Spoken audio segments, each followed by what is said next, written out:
Roket Atlas V meluncur menembus langit, meninggalkan jejak api di atas Samudra Atlantik. Di dalamnya, sebuah misi besar sedang dimulai, Mars Science Laboratory, yang membawa sebuah laboratorium bergerak bernama Curiosity.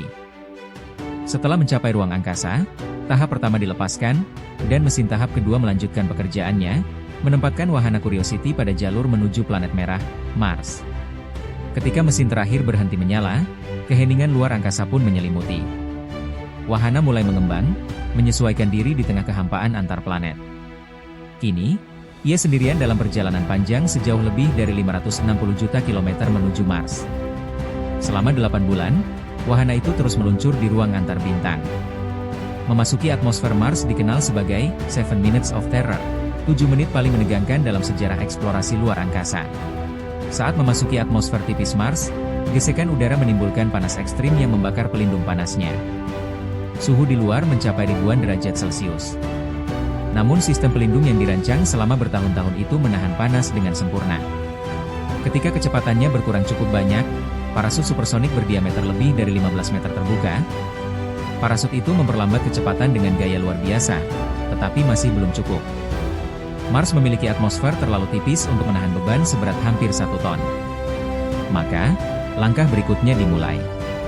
Perisai panas dilepaskan, memperlihatkan wahana pendarat di dalamnya. Radar dan kamera aktif, membaca data permukaan Mars dengan cepat, menentukan ketinggian dan kecepatan dalam hitungan milidetik. Kemudian, bagian pendarat melepaskan diri dari parasut dan menyalakan 8 mesin roket pendorong. Inilah momen paling kritis. Sistem ini disebut Sky Crane, dan belum pernah digunakan sebelumnya dalam sejarah. Sky Crane bekerja seperti derek terbang.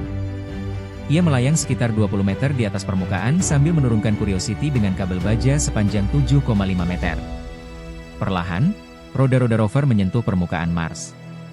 Dalam sekejap, kabel dilepaskan, dan bagian pendorong menjauh, jatuh dengan aman di kejauhan. Semua itu terjadi secara otomatis, tanpa satupun kendali manual. Setelah bertahun-tahun persiapan, Curiosity berhasil mendarat dengan sempurna.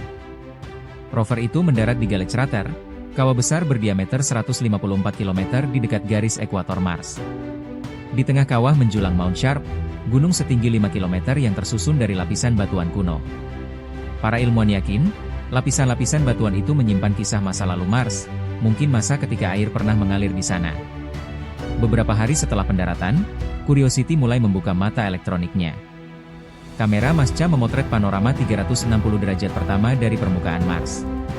Pemandangan yang menakjubkan, langit merah muda pucat, batu-batu tajam berserakan, dan cakrawala yang sunyi tanpa kehidupan. Setelah semua sistem diperiksa, Curiosity mulai bergerak. Perlahan meninggalkan titik pendaratan, menempuh jarak beberapa meter, lalu semakin jauh. Setiap gerakan dikendalikan oleh tim di bumi, dengan jeda sinyal yang memaksa mereka berpikir jauh ke depan. Curiosity bukan hanya penjelajah. Ia adalah laboratorium ilmiah di dunia lain. Di dalam tubuh logamnya terdapat instrumen canggih, ChemCam, yang menembakkan laser ke batuan dan membaca komposisinya dari cahaya pantulan. SEM, Sample Analysis at Mars, yang memanaskan sampel tanah untuk mencari senyawa organik, dan APXS, alat yang mendeteksi unsur kimia dari debu Mars. Dari analisis yang dilakukan, hasilnya menakjubkan. Curiosity menemukan mineral seperti hematite, clay, dan sulfate, semua terbentuk di lingkungan yang dulu basah. Rover ini juga menemukan bebatuan yang tampak seperti endapan dasar sungai purba. Temuan itu adalah bukti nyata bahwa miliaran tahun lalu, Mars pernah memiliki air cair yang mengalir di permukaannya. Tidak hanya itu, kondisi kimia dan mineralnya juga menunjukkan bahwa planet ini mungkin pernah mampu mendukung kehidupan mikroba sederhana. Penemuan tersebut mengubah cara manusia memandang Mars. Planet merah yang selama ini dianggap kering dan mati, ternyata pernah memiliki unsur-unsur dasar kehidupan, air, karbon, energi, dan waktu geologis yang panjang. Namun hingga kini, belum ada tanda pasti kehidupan ditemukan. Yang ada hanyalah petunjuk, potongan teka-teki yang membuat para ilmuwan terus bertanya, dan terus mencari. Curiosity terus bekerja tanpa henti. Ia telah menempuh lebih dari 30 km, mendaki lereng Mount Sharp, memotret ribuan gambar, dan mengirimkan lebih dari 1 terabi data ke bumi. Ia telah melalui badai debu global, suhu ekstrim, dan keausan mekanik, namun tetap menjalankan misinya.